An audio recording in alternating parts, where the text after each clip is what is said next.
Thank you so much for joining us today. Welcome to, I want to make sure I get our title ready, our title correct. Welcome to Healthy Coping Strategies, Middle School, High School, and Beyond. And I know that this is a really very pertinent topic. We have had a lot of interest in coping, resiliency, a wide variety of probably strands and topics within that overall umbrella, especially during this pandemic. So I'm really very thankful that we're able to continue to meet together in this way. And we are so fortunate today to have Dr. Teresa Tushia with us. Dr. Tushia is a clinical psychologist with Relate Counseling Center, and Relate is a very important community partner with the Wayzata School District, and we are very, very thankful that for that partnership and for the work they do to support our students and families. So Teresa, I'm going to turn this over to you, and anything further that you would like to add about yourself and your background. And then you just give me the signal when you're ready for your slides to be shared. Sure, yeah. So just introducing myself again, I'm Teresa. I work at Relate Counseling Center, as we said.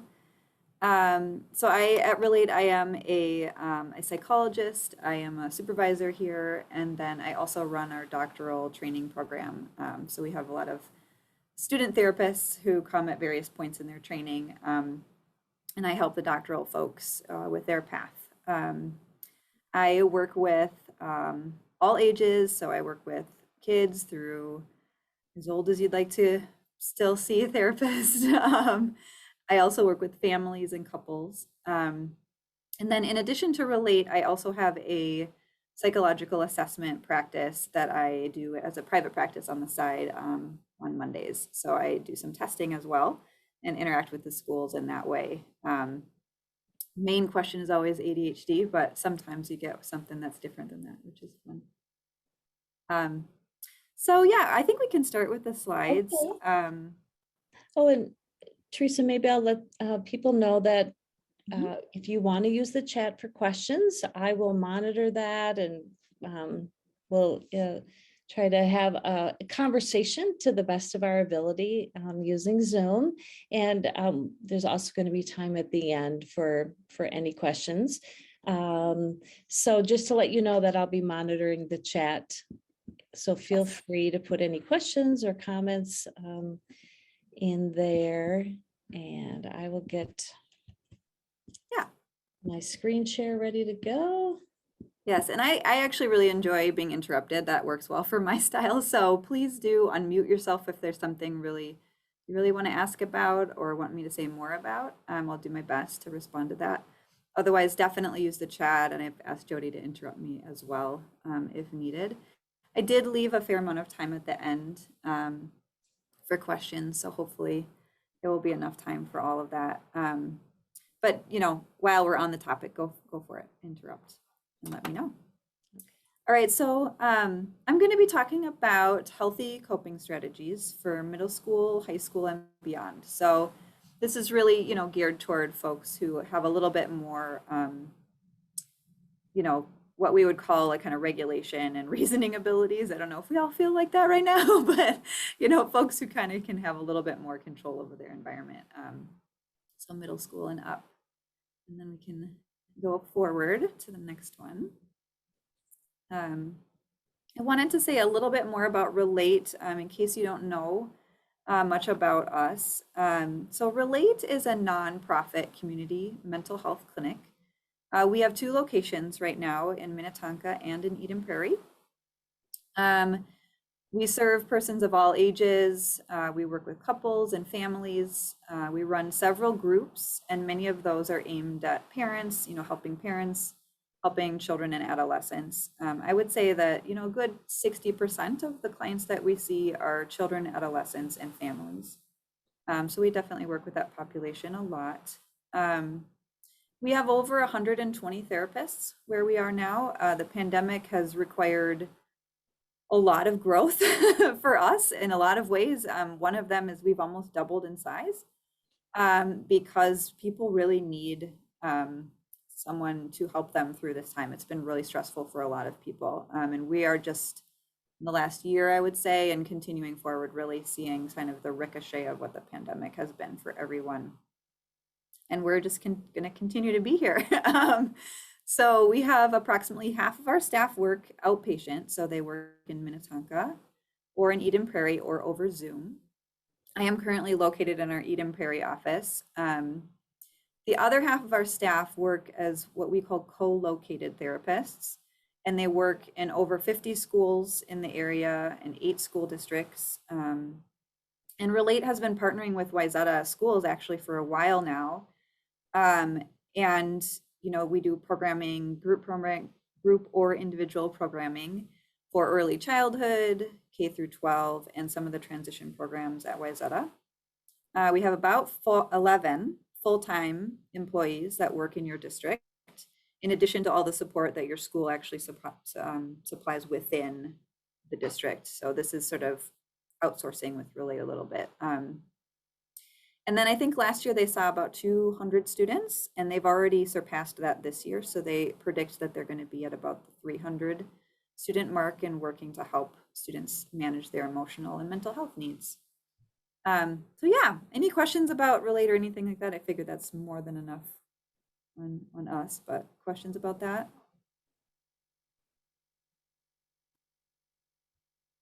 Okay, let's go to the next one. All right, so today I'm going to talk, sort of big picture things. I'm going to talk about healthy coping skills because that's why we're here. I'm also going to talk about unhealthy, or what I would call shortcut coping skills. They can be healthy in some situations for a short period of time, but sometimes more often than not, they're shortcuts. So we'll talk about those. And then we're going to talk about some long-term resilience factors because, coping oftentimes we think of as just responding. I like to think of it as also preventing. And so we're going to talk about that a little bit. And then when to seek help. When would you go outside of your family? So let's go to the next one. All right. So let's talk a little bit about the big picture.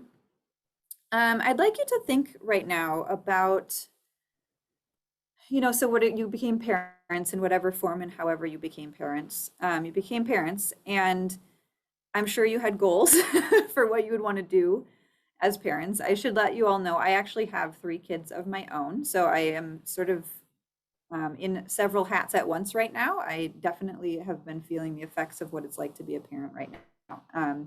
My children are all elementary age and younger.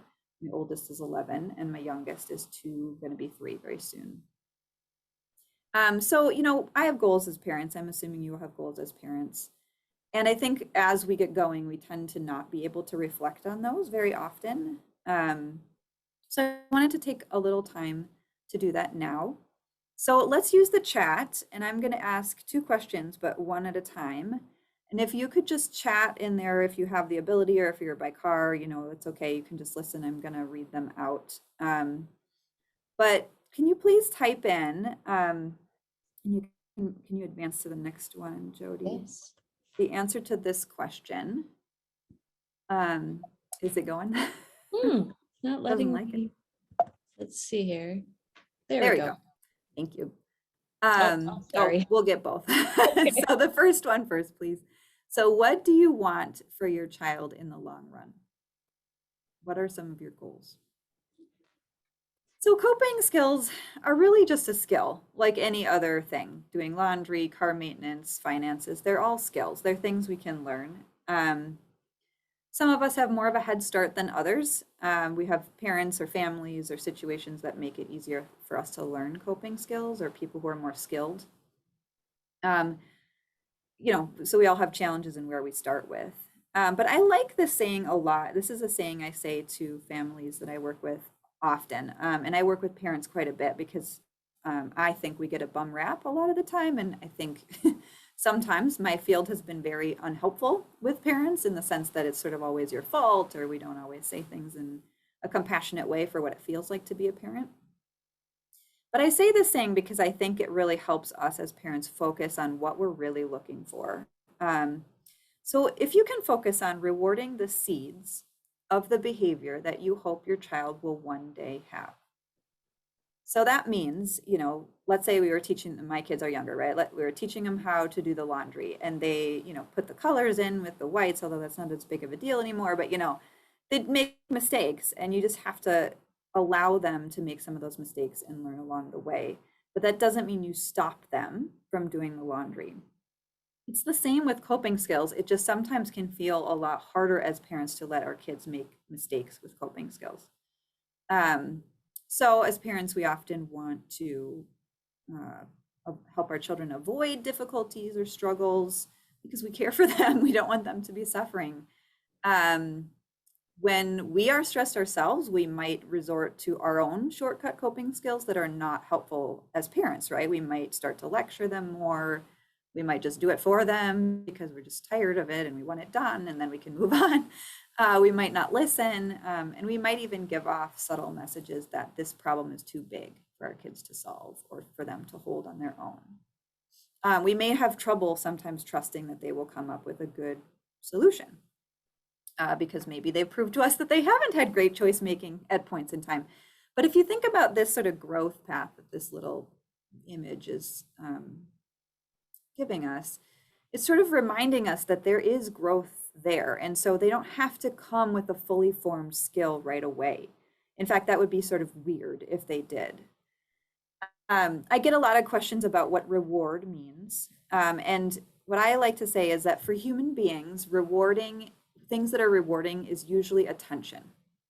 Human beings want to be noticed for the things that they're doing. They don't, you can use treats and food and stickers and stuff like that. But in general, that's just a proxy for getting noticed. And what kids want more than anything, even teenagers, preteens, adults, is they want their parents to delight in them, to be proud, truly proud. Sorry, right? Like how hard is that sometimes to delight in your children? We get busy. It's hard to remember to do that. So we give them attention. So what that looks like is you might, let's say you asked them to do their chore and they gave you a lot of sass, but they took a big deep breath before they gave you a lot of sass, right? You could say to them like, okay, I see that you're really upset about the fact that you need to do this chore and I'm sorry that you still need to do it, but I really appreciate that it looked like you tried to calm yourself down for a second before you responded to me. I love that you took that big deep breath. Let's both of us do that. Let's walk away for a second and you're still gonna need to do this. If you can get all those words in edgewise, that'll be amazing. But essentially the thread of that is similar for other things, right? Notice what they did right, rather than the sassiness that you got back. Easier said than done sometimes. Let's go to the next one. So while I was looking up some research on coping skills before this presentation, I came across this definition. And even, being in this field for 15 years or so and practicing actively for the last 8 or so, this was news to me. So I wanted to share it with you, which hopefully that doesn't speak to my actual clinical skills, you guys. But coping is actually intentional, which I thought was a nice thing to point out. It is intentional thoughts and behaviors that we use to manage internal and external stress. If it's not intentional, it's usually something that our field would call, in a snarky way, defense mechanisms, but in a more helpful way, protections. When we are not doing things intentionally, they don't always work well, even though they may have worked for us at one point in time. So if you think about that with our kids, there may be a lot of things they're doing, but they're not necessarily intentional. And the skills themselves may be just misapplied or maybe overused, but we want to help them learn how to be intentional about what they're doing. So let's get into it. Let's go to the next one. Any questions coming up too? No questions at this time. So just pause a little bit. So you guys can totally tell I've been in the pandemic too long. I had to put this meme in here because if someone tells me to do self-care one more time, I really just might explode. So I think as parents, a lot of times we get it from both ends, right? We're supposed to know how to do this all, and we're so tired. At least I am. I don't know how you guys are all doing. Um, but yeah, self-care is not bad. I'm not saying it's not bad. I just think it's sometimes sort of a flippant response when people are saying that they're stressed, and that they're saying that they're having trouble coping. So let's try not to do that to our kids too much, even though definitely good skills, learning self-care. So here's the deal. Healthy coping skills starts with you. Big bummer, because you may not feel like you're the best at coping all the time. You may have been better at coping actually before you had kids or before this point in your life or at other points in your life. But that can be kind of a lot of a weight to hold. However, with all great power comes great responsibility, but it also is an opportunity. You have control and power over how your children learn to cope. You may not feel like that right now. A lot of parents tell me in these age groups with their kids, middle school and older, that they don't feel like they have a lot of influence on their kids. And I always tell them that you have way more influence than you think you do. Number one, you've already influenced them a bunch up until now. They've been watching and they've been studying you, and they have taken in what you've said. They continue to take in what you say. They just don't always let you know they're doing it. So a lot of the times it helps for you to still say the things, even if they're not seeming to listen. So let's think about, what is stressful for you? And again, let's just, in the beginning, just use the chat a little bit. You don't all need to respond if you don't want to, but what are some of the things that are the most stressful to you? Read it. Sorry, I just got to switch screens here. Oh, I got a question here. While you're thinking, is coping always only associated with stress or stress-related situations? What do you call it when someone is dealing with success, good news, etc.? I would say that is still called stress. So actually, there's it's a great question. Mm-hmm. There is a list of the things that are the most stressful that people use in research to study stress responses. It's called like the life stress list or something. And on the top of that list, I think the top of that list is like death of a spouse, I think. But right after that is getting married. It's like way on the top, like, which people I think remember if they got married, they remember that being very stressful. Same with like giving birth, like those are all things that are actually quite stressful. And I'm going to talk a little bit more about that actually, like in a little bit, like how do we think about stress basically. But yes, we sometimes need coping skills for things that are positive. I don't know if I'm answering your question though. Is it Milind? Can you let me know if I'm not answering that correctly? Yes, thank you. Okay, good. All right.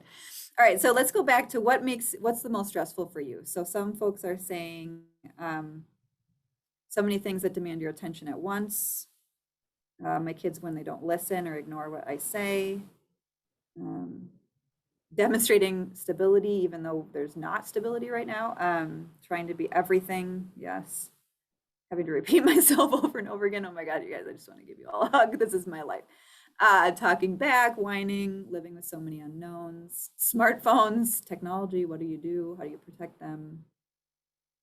Helping teens deal with social anxiety, yes, when they're struggling for sure. When everyday things might trigger a much stronger reaction than expected from your kid, I'm assuming, yeah.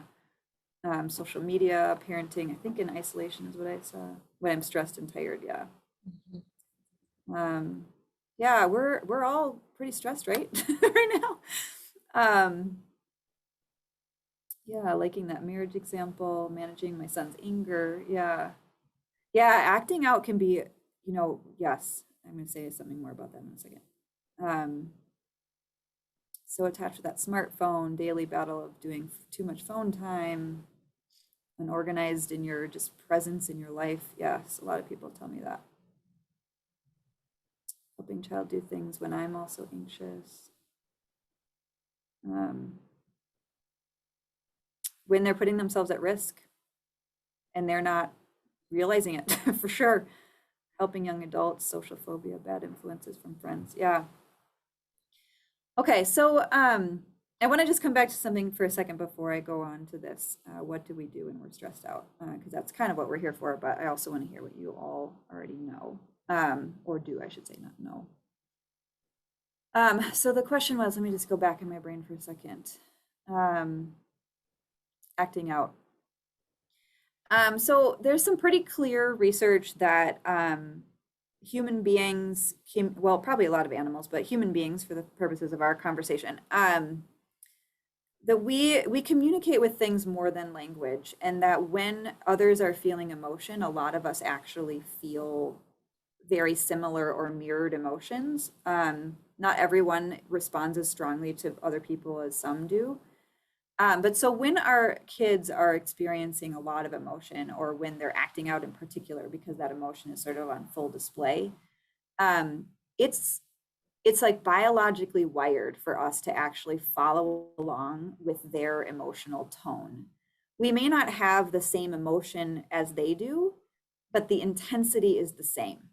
And so if you think about it, the name of the emotion is really just sort of on the surface, but the level of intensity is actually what we're responding to. So when our kids are super, super angry, we might have an intense emotional reaction. We might get angry, we might get sad, we might get scared, but the intensity will probably match where your child is.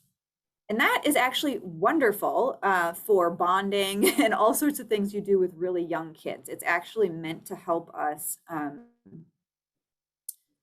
attune better to each other and meet each other's needs. But it's a double-edged sword in the sense that when we get older and our emotions become more complex, we then kind of fall over the edge with our kids sometimes. when they're going over, we have a really hard time sometimes stopping. In our, I think there's something biological occurring as well. For us, I would argue there's some sort of pheromone that gets created, but I don't know that for sure. But it's more than just what they're saying and doing. It's physically difficult. Yeah, emotional hijacking is what a lot of people call it. Yep. It's physically difficult for us to actually stay calm, even when we know it. So I'm a psychologist. I have 3 kids. I am not a great parent. I'm okay. I would love to be better, but it's I can be great for an hour with a kid and with a family. I can be a great, well-regulated person. But at home all day long, when my kids also made me repeat everything 100 times, it's very difficult for me to not go over the cliff with them, that emotional hijacking. All right, so let's go back to, I think we have one more question here. Are you going to talk about stress and ways to cope with it, primarily arising from the current COVID situation? A little bit, yes. I think yes. Let's return to that at the end if I don't get to it, because I think it will apply. And then how can we understand how they are feeling, especially if it's different than I do? That might be a come talk to us question because it might be very hard with your particular child. Not everybody displays their emotions in a way that's easy for everyone to understand. Some people hide it, some people shove it in your face.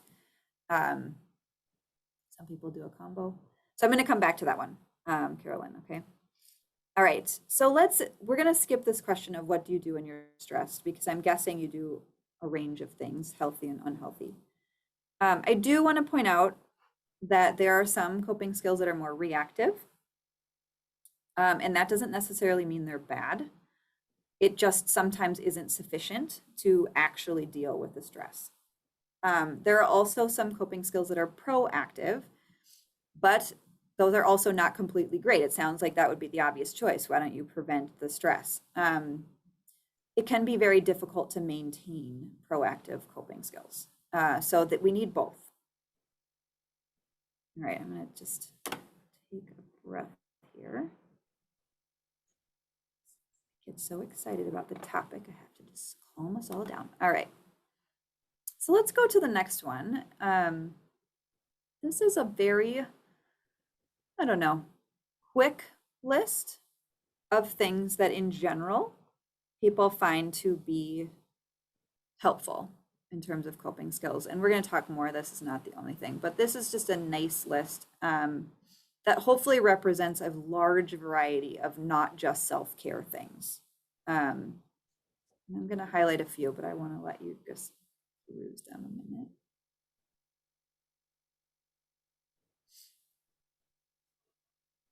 Okay. So I'm going to highlight the time with caregivers and the word dinner. So I'm sure you have all heard that having dinner with your kids is supposed to be this miracle awesomeness. It actually is. Research is pretty strong. It actually is standing up pretty strong. I was reading this book called Untangled, and it's about raising teen girls in particular. I reference it later, so you don't need to scramble to write that down. But it was talking about, how they really dug into the research of dinner. What is it about dinner? Is it that you already have a good relationship with your kids? Is it just the time? Things like that. And what they found was that actually having a meal together, eating together, it doesn't have to be dinner, demonstrates benefits for your child's grades and their mental well-being, even controlling for other factors. So for example, controlling for how good your relationship was to start with. There is something magical about eating food with other people. It's a social activity. If you think about primates, like most species that work in social groups like we do, eating food is one of the most calm times for that species, including us. And it's a time when our systems are not so defended. Eating sort of turns off a lot of our stress systems. So eating food with our family is actually a really great way to cope with things as a family and calm things down. I know that may not sound right. I have meals with my family and they are not always feeling calm to me, but in the long run, they are protective for our children. This person in this book got a little bit snarky and they're like, well, could it be a TV dinner? Does it have to be fresh food? Does everyone have to be there? Does it have to be all the time? And the answer is no, it does not. You can have TV dinners. You can have anybody present, not everyone present. And it doesn't have to be every night. But eat food with your family is the bottom line. Questions about that one, and I'm going to talk about two others on here. Say, Teresa, you might have said this, but I'm just wondering, can you explain the term protective factors and how that fits with or how we use that phrase? I mean, I know we use it a lot in education. We use it a lot. I love the phrase, and I'm just wondering if you can make that connection. That's a great question. I am going to punt that question to the end because I will talk about it in long-term resilience. But if it's not what you're thinking, once we get through that one, okay, thank you. It made me think of it when you talked about a meal being a protective factor. So thank you. Yes. Yeah. And yes, you're right. That is very related. The other one I'm going to highlight in short of other questions is play. And what I mean by play is unstructured wander and ponder time. You can play in a structured way. I'm not trying to judge how you play. There's value to lots of different types of play. But unstructured play has a very unique place in human physiology. It's a good way for our brains to integrate itself, and it is very grounding for our brain and our body. If we think about how much time children spend playing, just singing to themselves or wandering around outside without any goals or directions, and then how little time we spend in middle school, high school, and adulthood doing the same thing, it's a little bit striking. Maybe why a lot of us sort of have nostalgia about childhood. So try to find times for you and your family to do unstructured wander and ponder time, which of course your teenagers are going to really want to do with you. But sometimes family vacations are good for that. I've got some questions, I think. About dinner. The special dinners like holiday dinners make a difference. Once or twice a year dinners. I would say any amount of eating together is a good idea. Do what you can. It kind of reminds me of what they talk about when you're nursing your kids, right? Like any drop, any amount for any amount of time. do what you can. But I don't know if they've actually researched where's the point where it stops being useful. I don't know if they've gotten that specific yet. All right. The last one I'm going to talk about is boundaries, setting boundaries. The clinical director at our clinic, her name is Becky McNatton. She's just one of those people that's just like amazing person who thinks very differently, and just is always amazing to talk to. She has the saying that she says, saying no to something is the same as saying yes to something else. And I love that because many times we struggle to set boundaries. It feels harsh or rude or not consistent with what we want. You know, I'm somebody who loves like a million things and I would love to do a million things. And yet I'm so stressed out, right? I need to say no to more things. So when we're saying no to hosting that holiday party or having that block party at our place and instead doing something else, we're actually saying yes to maybe having more time with our family, to feeling a little bit more grounded, things like that. So if you think about when you're setting boundaries, you know, I no longer want to see this person anymore. You're actually saying yes to other things, right? You're saying yes in that scenario. You're saying yes, perhaps to your own values, to valuing yourself as much as other people.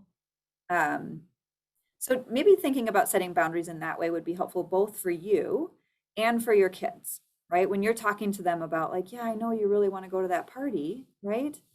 And you saying no to that party might mean that you're saying yes to feeling good in the morning when you have your test tomorrow, or you're saying yes to this friend that you haven't hung out with forever and you need to go see them instead, or your family or something.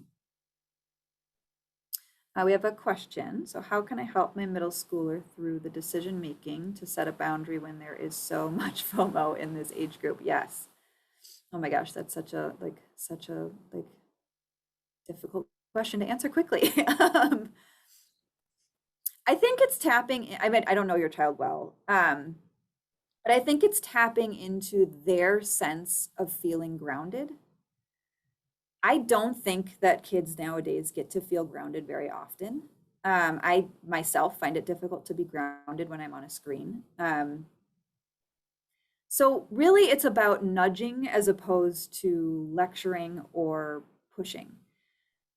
So you might want to do things at first, like if you think about that growth that I was talking about, the seeds all the way up to the plant. One of the things you're helping your child tap into is their own self-awareness. And that is crucial to coping skills. They need to be able to notice how things make them feel before they realize they might need to actually change something. So you might, with your kid, when they're on, you know, this sort of FOMO thing, yeah, so a lot of people are saying electronics is probably the most challenging. I totally agree. So when your child is on the screen or something and they're wanting to go to the party and everybody's there and look at Snapchat or whatever people are using now, whatever. Look at everybody's there. I want to go. Things are going to happen without me. Try to tap into like, you know, okay, I hear you. I really do. But can you feel how frantic you feel right now? 5 seconds ago, you seemed like you were pretty calm.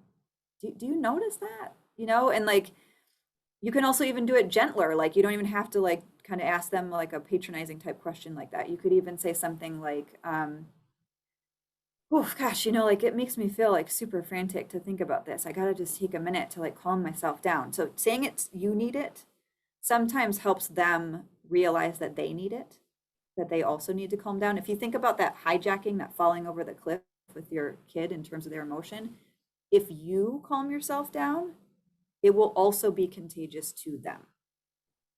Easier said than done.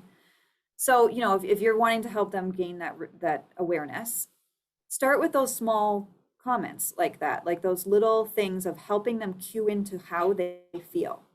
They may still go to the party and get all whatever, and they may not be able to calm down in that moment, but you're working on those little seeds to help them grow into it when they become adults, right? So this time is supposed to be the time where they kind of push the limit all over the place and they try to find their place. It's very stressful to watch them do that.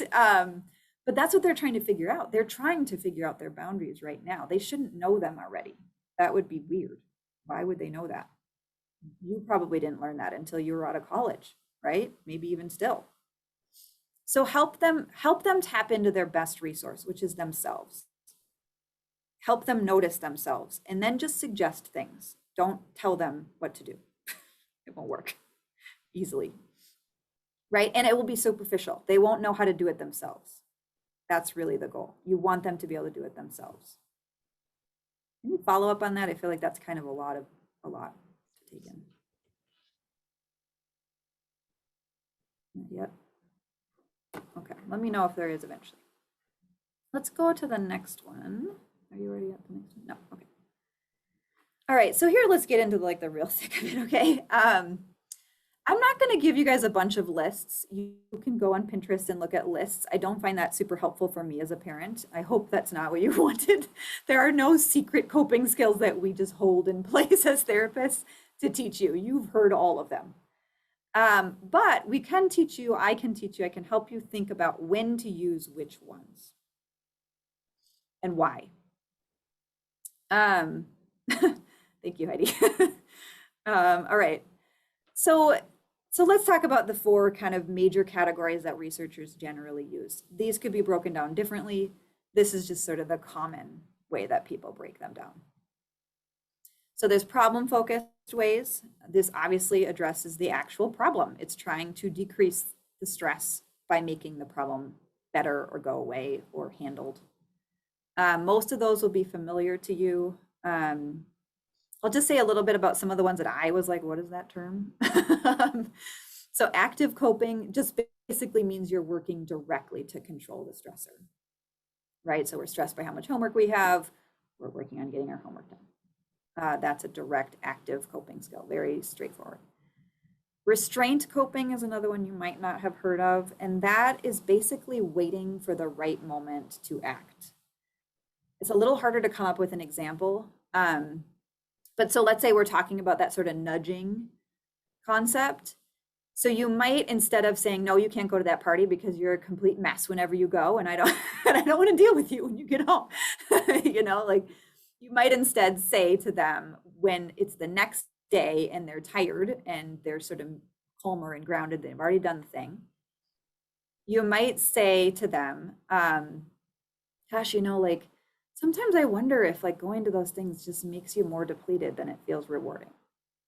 So you wait, you wait and you tell them when they might be a little bit more ready to hear it. And then you come in with a problem solving thing like, you know, maybe next time like you could take half hour and really think about whether you actually want to go, you know, and how that's going to feel tomorrow. And if you still want to go, cool. And if you don't, I get that. I do that too. Something like that. I would highly recommend you do not start with problem-focused coping skills when you're trying to help someone else cope. Spouse, friends, child. It's very rare that someone is ready to hear you problem solve most of the time. I don't know, are we gonna give out the people are asking about the video, are we gonna give that out, Jody? No. Yes, I'll have the recording. Yep. Sorry, I'm talking fast. I also am realizing we're almost out of time and I have lots of slides. All right, so please don't start with problem solving. Most people need their emotions to be heard before you try to fix their problem. You're welcome. And then emotion focused ones are really focused on basically reducing those negative emotions. I would say that's a really good place to start. Helping someone accept it, helping them explore how they feel is going toward what they're feeling rather than stopping what they're feeling is usually better. So repeating it, like, gosh, you seem really stressed. Quiet, let them, if you're on the right track, they will say more of the same thing. If you're not on the right track, most people will be like, no, that's not it. And kids will do it in a sassy way, right? Like they'll say, no, I'm not stressed, I'm just mad. Right? Like they'll correct you if you're wrong. Okay, so you're super mad. What are you mad about? You know, don't try to stop it. Try to help them explore it with curiosity. Then eventually, once they've been heard, they will get to a place where they might want to do problem solving. Meaning focused, I think, is a really cool one, and I'm going to talk a little bit more about that in a minute. But it's basically the idea is finding a lesson within it, changing your perspective. Kind of what you were saying, are all things stressful bad? They don't have to be. You can intentionally work on that. It's a lot of work though, so I will say this one's kind of the hardest one to do, but it is long term usually the more helpful one. And then social coping or seeking someone else is similar to emotion focus, but basically you're either asking for help in some way, you're wanting to vent with someone. I'm going to talk a lot more about this one in a little bit too. So let's go to the next one. So this one may sound harsh, I'm sorry. It also is a really good question. Why would your children come to you? What is rewarding about talking to you? That feels icky as a parent, right? Sometimes, because I think I am all of the no things a lot of the time. I want to just be very, very real with you guys. It is very difficult to be a worthy listener as a parent because you're busy and you want stuff to get done. But here are some things you can do on the yes side that will help your children eventually learn that you are someone who's valuable, who's worth it, who they want to seek out when they're feeling like they need to talk to someone. I'm guessing you will say, yeah, those are the people I want to talk to too. Someone who's patient with me, who's curious, who helps me know myself better, who believes in me that I can do it. I don't need them to tell me what to do. I just want someone who believes in me, who's behind me. I want someone who can echo and deepen their understanding of myself, right?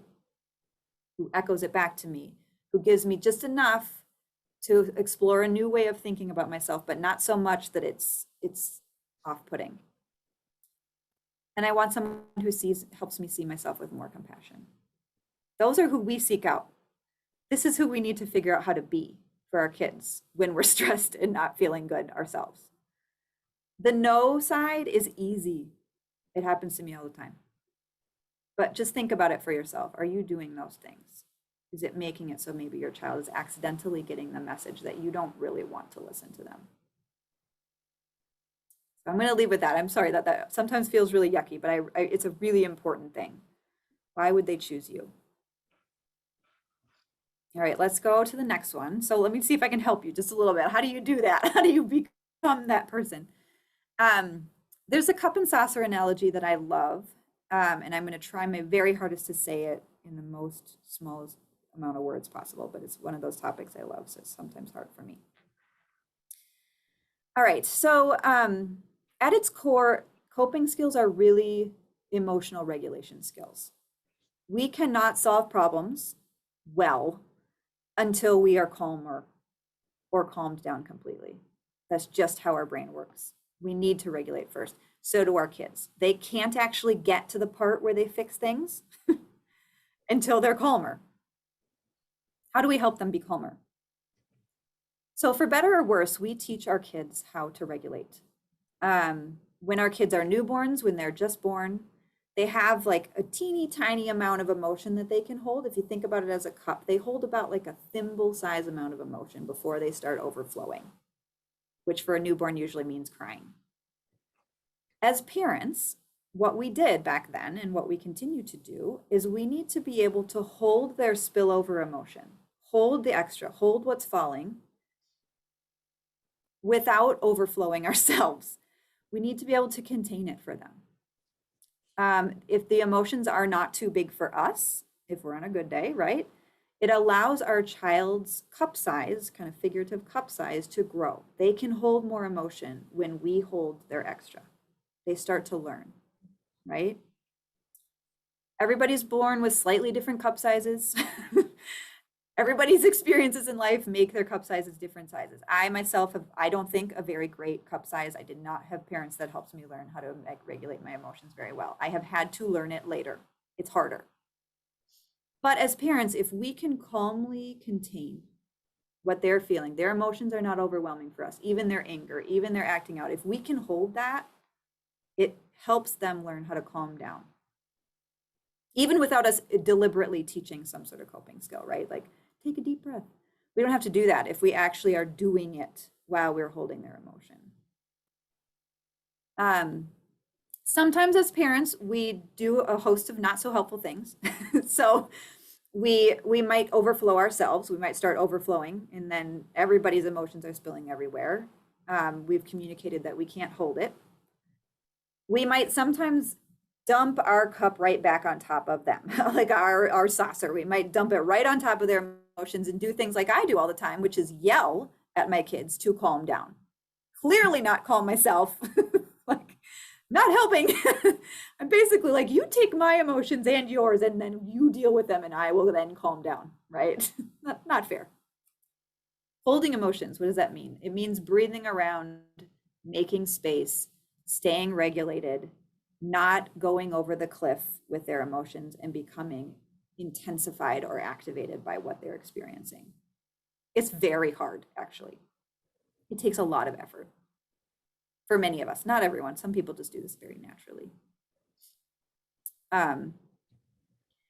Other things we do as parents is we sort of remove our saucer and we just say things like I say to my toddler, which is go to your room, right? Or you're grounded, or, you know, basically you can't come back until you calm down. Essentially, we're telling them that we're not going to help them with their emotions right now.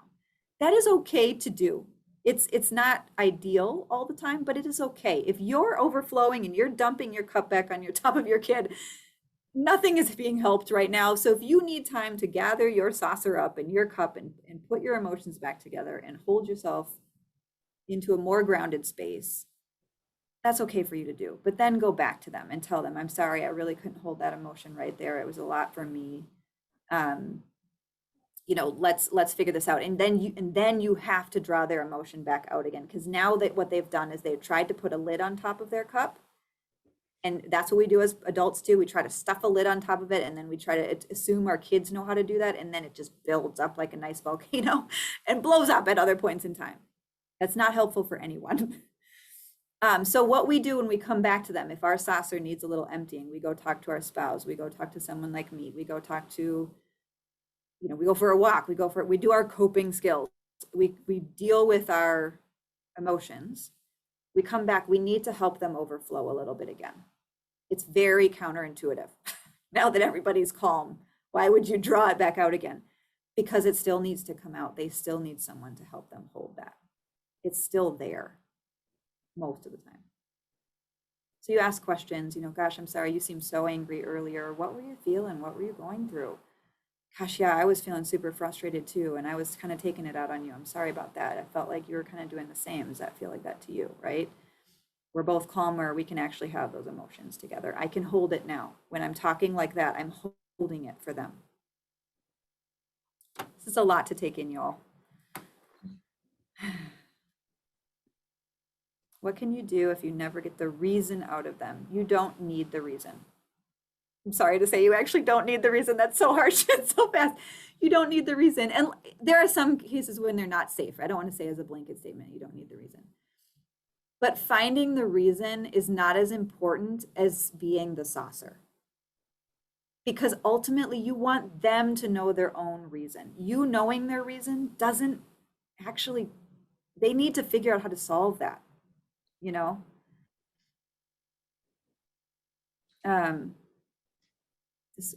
This way feels like, I'm not sure if I know what you mean, Georgia Mai. But let's ask at the end. So if you had the reason, here's what you'd probably want to do. You'd want to do problem solving, right? Or you'd want to do some sort of meaning making. You'd want to fix it for them, or you'd want to give them suggestions. If their emotion isn't calmed down, they won't take them anyway. So even once you calm down and they don't give you that reason, unless you feel like really they're not safe, right? Like that they're truly not safe, that reason is really maybe became less important to them. Sometimes that happens, you know, once you hold their emotion, they don't need help with the problem because the problem isn't there anymore. The problem was their emotion, and they didn't know what it was. They didn't know how to handle it. They didn't know what to do with it. All right, starting to talk again. Will it calm them down, bring the reason, or upset them again? It probably will upset them again a little bit. I have a whole other analogy that I could go into, but I'm not going to because it's going to take too much time. But how about, I definitely am happy to answer questions for a little bit at the end that maybe are longer to go into. But it might upset them a little bit more, but I just want to tell you that that emotion, if they stuff it in, is not going to help them.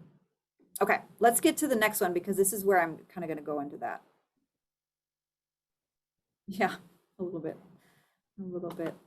All right, so here, this is literally the only slide I'm going to talk about unhealthy coping skills because I think we actually all know what those look like. So there's been some research and they basically have found that poor mental health outcomes are associated with basically these top 3 coping skills. They are by far the most maladaptive ways that people cope. So disengagement, basically just not dealing with it ever, avoiding the problem, or suppressing the emotion like we were just talking about. Those things in general do not help in the long run. In the short run, sure, it might help for a second to avoid it, to put something off for a second so that you can gather yourself or help your child gather themselves and work on it, right? You're not going to do math in the middle of a temper tantrum. That's not going to help you. So you might need to avoid it for a minute. But things we worry about in our kids, right? Or ourselves, using some kind of substance, food, I would say screens, maladaptive distraction. So prolonged, making the problem worse types of use of distraction, basically a way to avoid long-term, isolating. All of these things are the ones that we start to look out for. If our kid is doing these most of the time, or if we are doing these most of the time, they're not on top of their coping skills at all. And you might want to figure out a way to get them help. And there's a variety of ways to do that that we'll quickly, hopefully get to. We will get to. Let's go to the next one.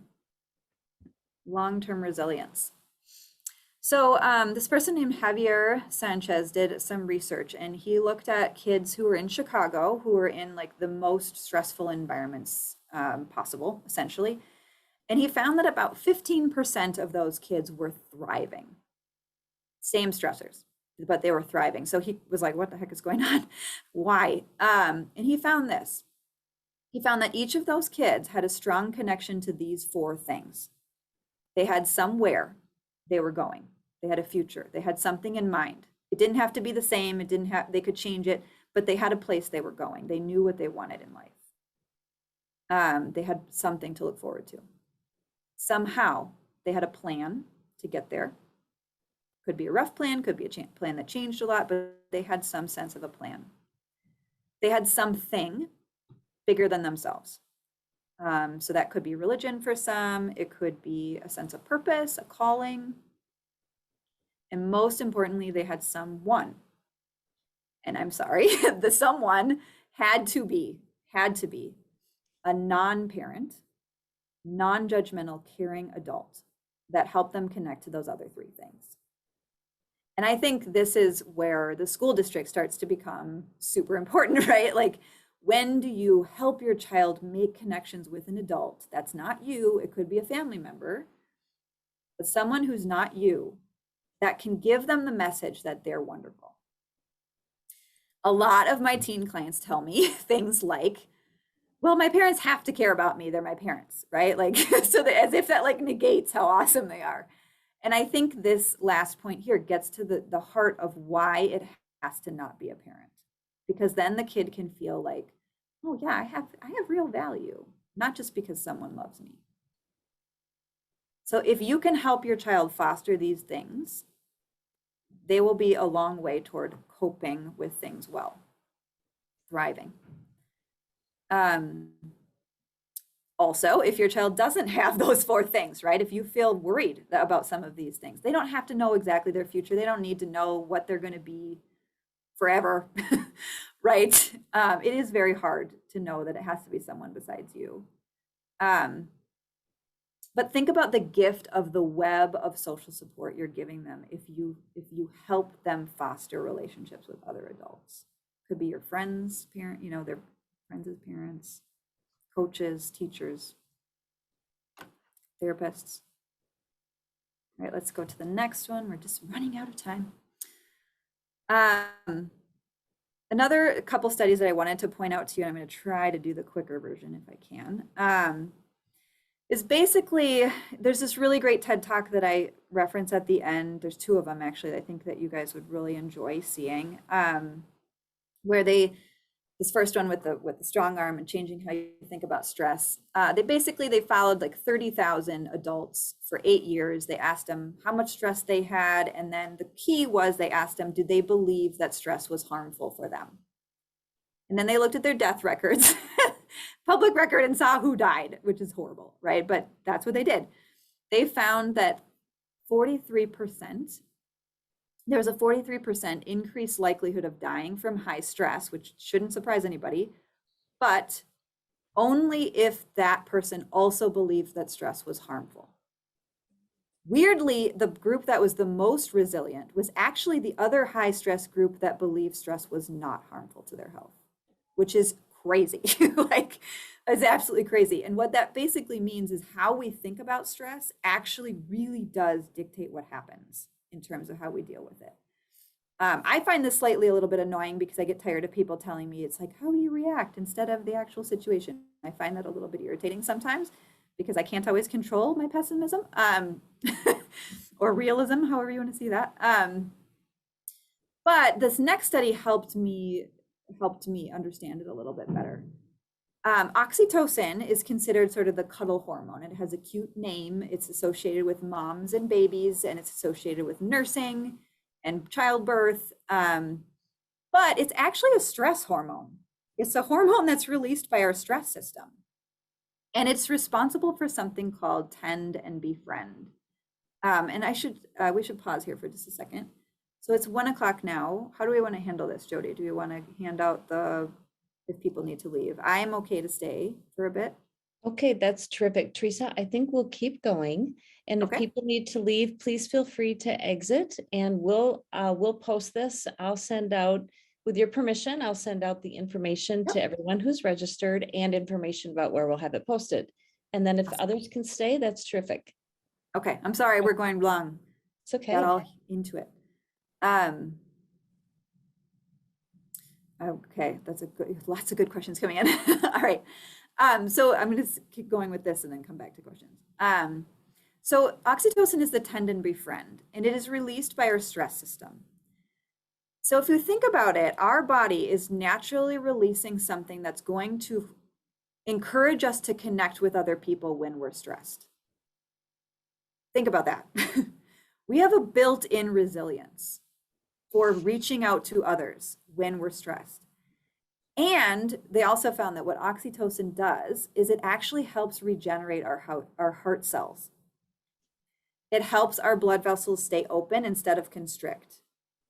And so what that basically means is that it makes our body physiologically change into something that looks stressed and in a fight or flight mode into something that looks more excited, joyful, being courageous, positive when oxytocin is released. So if we go back to when we're thinking about that grid I showed you, where we were talking about social coping skills by seeking support or emotional coping, when we talk to someone else, when we're feeling stressed, when we reach out to someone to even just to hang out, we are giving ourselves the gift of resilience just in and of itself. It is the most powerful thing we have as human beings. Solving the problem and taking deep breaths and going for walks is actually it's not unhelpful. It's just not our most potent way of handling something. Reaching out to others is. We talk a lot about people who, oxytocin is also it's considered the cuddle hormone, right? So people who are caregivers are known to live longer than people who don't caregive.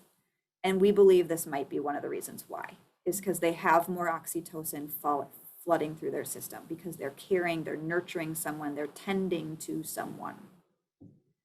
So, pluses as parents in all our tending that we're doing. We're just building heart strength. All right, let's go to that next one. We're almost done here. So when should we seek help? I've kind of alluded to this a lot of places. But if we've lost connection with those 4 things we talked about, if our kids are feeling like they don't have a future, that's a big red flag for people like me.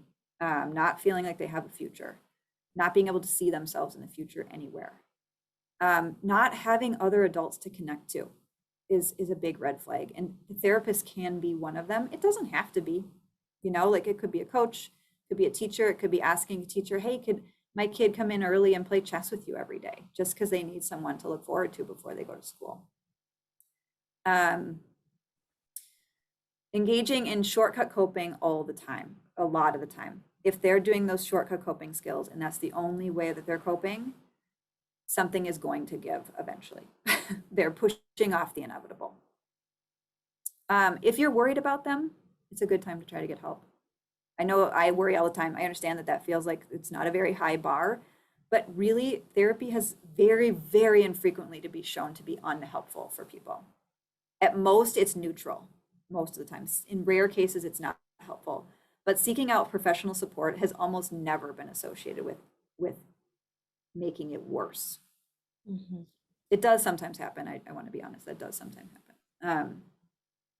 And then really anytime, truthfully, and it doesn't have to be a professional. So going for walks with your friends, encouraging your kids to come with you hiking, you know, like hang out with them when they're playing video games, hang out with them when they're on whatever device they're on, and just being like, hey, like what's the cool new YouTube you're seeing or whatever is hip right now?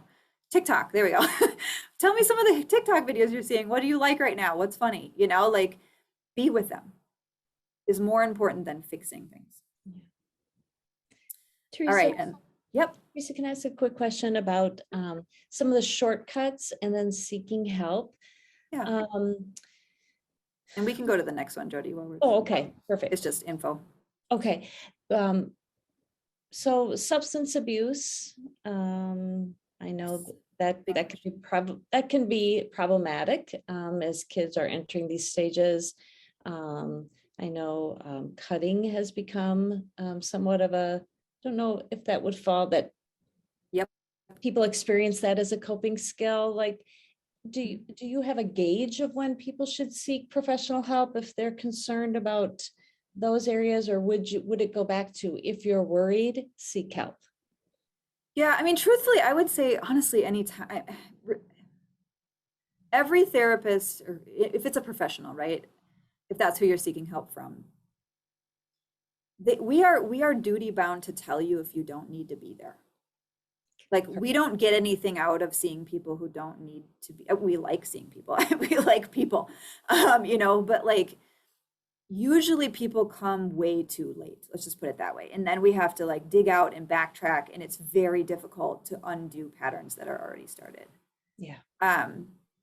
So with cutting, I would definitely say cutting is similar to a substance. It actually releases oxytocin. Yeah. It releases cortisol. It releases a lot of things our body naturally releases to help us feel better. And so, spoiler alert, it actually works, which is not helpful, right? Because it is actually an effective coping skill. It's just very dangerous. It's a dangerous coping skill. It's not a useful long-term coping skill, or even maybe a short-term coping skill, but it is effective in the sense that it gives chemicals that are helpful for dealing with stress. We can get those other ways. Yeah. Thank you. Yeah. Yeah, some have some other questions. But so this last slide is really just where to go. The top part is actually your district's own website. I just clipped it from stuff that Jody gave me. Obviously, you can reach out to Relate. Definitely start with your school social workers if that's something that would be helpful for you. And then I'll just click to the resources if you don't mind, and then I can answer any questions for a little bit as long as people want to stay on. Thank you guys so much for listening. I know this is kind of a blast of a lot of information, which is great. Yeah. There was a couple I feel like I passed by. Anybody feel like they still are on and have some burning questions? I have seen some questions, Teresa, about social anxiety. And does Yeah. that fall? I know that's not a perfect fit, it's probably pervasive in a lot of areas, but Yeah. do you have any thoughts you could share about that? I have a million thoughts I could share about that. I'm sure you do. Yes, anxiety is something I work with a lot. Yeah. Being someone who runs a little bit more on the anxious side myself, so I think it's something we all experience. Anxiety is universal. It's actually the first emotion anybody ever experienced, because it's the most useful and annoying. Social anxiety in particular is actually the most common form of anxiety. Many people think it's generalized anxiety, but it's actually social anxiety. The core of social anxiety is the sense of worrying that you're going to feel judged. It is, a lot of people mistake it for being socially shy or not liking to be around a lot of people. That can happen, but what it is if you are in a situation where you feel like you're going to be judged, that is what's making you anxious. That's the core of it. And this is really tricky to navigate as a parent, because you probably all know, sometimes when you have advice for your kids, they don't want to hear it from you. They need to hear it from someone else. So I work with families a lot on finding what I would call sort of the zone of growth, or like some people call it a lot of fancy terms, but scaffolding is another way that it's used. Where someone is still experiencing anxiety and you need to get your kid on board with it for the long, this is a lot to communicate quickly, sorry. The long-term goal is that you want them to overcome and cope with their anxiety, not run away from it. Mm-hmm. Avoidance and anxiety are best friends. Yeah. And they make each other worse. Avoidance will always make it worse. So I always tell kids, if you went to the dentist every day, or if you got a shot every day, eventually it would become dull. If you went every 10 years, it probably would be anxiety provoking. And so when we're talking about any type of anxiety, we're always looking for the sweet spot of trying to help ourselves or someone else experience anxiety, but be able to get through it, not avoid it. So basically, and then you need to help them celebrate that they got through it, not because they had a great time. They're not going to have had a great time, but they're going to have the experience of getting through something, overcoming it, and that is what we're celebrating. Yeah. I oftentimes talk with kids about, you're never going to stop feeling anxious. Like the stopping the anxiety is not the goal. Reducing it is helpful. Learning you can get through it is the most helpful. Yeah. Thank you. Yeah, there's a lot more to that. Yes. Yep. Quick answer. You're welcome. So welcome, everybody. Any other burning questions or things I didn't get to? I know I missed a couple.